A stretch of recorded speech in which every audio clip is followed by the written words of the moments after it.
যে ঘগ্ৰাপাৰ গ্ৰাম্য চহৰৰ এটি গুৰুত্বপূৰ্ণ পথ জিলা প্ৰশাসনে কোনো ধৰণৰ ঘগ্ৰাপাৰীয়া ৰাইজৰ লগত আলোচনা নকৰাকৈ হঠাৎ বন্ধ কৰি দিছে, যাৰ ফলত ঘগ্ৰাপাৰ অঞ্চলৰ প্ৰায় 15খন শিক্ষানুষ্ঠানৰ হাজাৰ হাজাৰ ছাত্ৰ ছাত্ৰী আৰু এই অঞ্চলৰ ৰাইজে জীয়াতু ভুগিছে।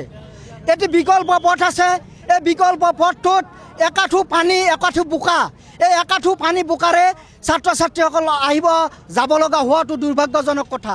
আৰু আমি কেইবাদিনো এই বিষয়টো চাইছোঁ যে কোনো এটা ৰাজনৈতিক দলে এই কথাত মাত মতা নাই। নিৰ্বাচনী প্ৰচাৰ চলাই আছে, সি AGP হওক, BJP হওক, কংগ্ৰেছ হওক, কোনো এটা ৰাজনৈতিক দলে এই ক্ষেত্ৰত কিন্তু মাত নামাতিলেই। আৰু সেইকাৰণে আমি ঘগ্ৰাপাৰ আঞ্চলিক ছাত্ৰ সন্থাই এই অঞ্চলৰ ৰাইজৰ সহযোগত আজি এই ৰাষ্ট্ৰীয় ঘাইপথ অৱৰোধ কৰি আমি বিক্ষোভ প্ৰদৰ্শন কৰিছোঁ। আমি দাবী উত্থাপন কৰিছোঁ যে যেতিয়ালৈ এই জৰাজীৰ্ণ পথ মেৰামতি নকৰে তেতিয়ালৈ তেওঁলোকে হঠাতে বন্ধ কৰি দিয়া যিটো পথ সেইটো মুকলি কৰি দিয়ক, অন্যথা ইয়াতকৈ আমি অধিক গণতান্ত্ৰিক আন্দোলনৰ কাৰ্যসূচী গ্ৰহণ কৰিবলৈ বাধ্য হ'ম। আৰু গণতান্ত্ৰিক আন্দোলনৰ কাৰ্যসূচীত যদি কিবা অঘটন সংঘটিত হয় তাৰ কাৰণে কিন্তু প্ৰশাসনে জগৰীয়া হ'ব, এই কথা আজি এই প্ৰতিবাদস্থলীৰ পৰা আমি স্পষ্টকৈ জনাই দিছোঁ। আমাক আচলতে ছাত্ৰ ছাত্ৰীসকলক আজি আন্দোলন কৰোঁতে বেৰিকেডেৰে আমাক ৰাখিব বিচাৰিছে, বন্ধ কৰিব বিচাৰিছে। আমি বেৰিকেড উফৰাই দিছোঁ।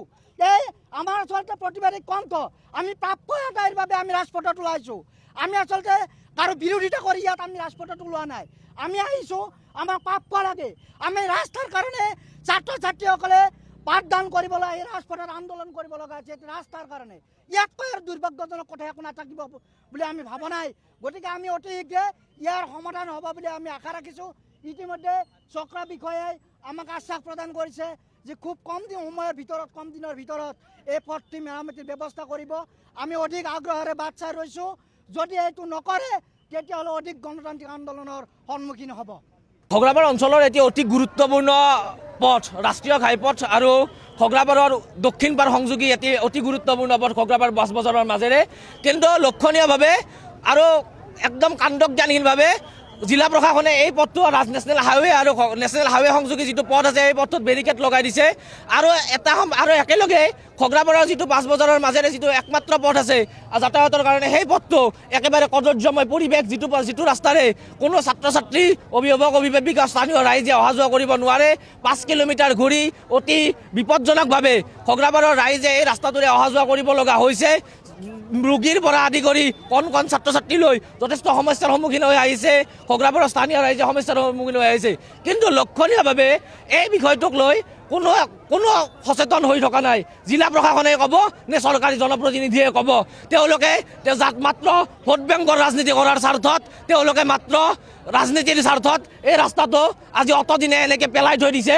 ঘগ্ৰাপাৰৰ বিভিন্ন ৰাস্তা হৈছে, কিন্তু এই যিটো ৰাস্তা, এই যিটো অতি গুৰুত্বপূৰ্ণ ৰাস্তা, যিটো ৰাস্তাৰ লগত জড়িত হৈ আছে ঘগ্ৰাপাৰৰ প্ৰায় 7খন শিক্ষানুষ্ঠান, ঘগ্ৰাপাৰৰ স্থানীয় ৰাইজ, ঘগ্ৰাপাৰৰ ব্যৱসায়িক সন্থা, ঘগ্ৰাপাৰৰ ইপাৰ সিপাৰৰ হাজাৰ হাজাৰ জনতা, কিন্তু এই ৰাস্তাটো তেওঁলোকে আজি কবতে কোনো ধৰণৰ ব্যৱস্থা গ্ৰহণ কৰা নাই।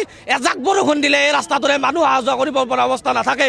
এই ৰাস্তাটোৰে ঘগ্ৰাপাৰৰ বিভিন্ন ছাত্ৰ ছাত্ৰীসকলে অহা যোৱা কৰে আৰু তেওঁলোকে বিভিন্ন এক্সিডেণ্টৰ সন্মুখীন হোৱাও আমি দেখা পাইছোঁ।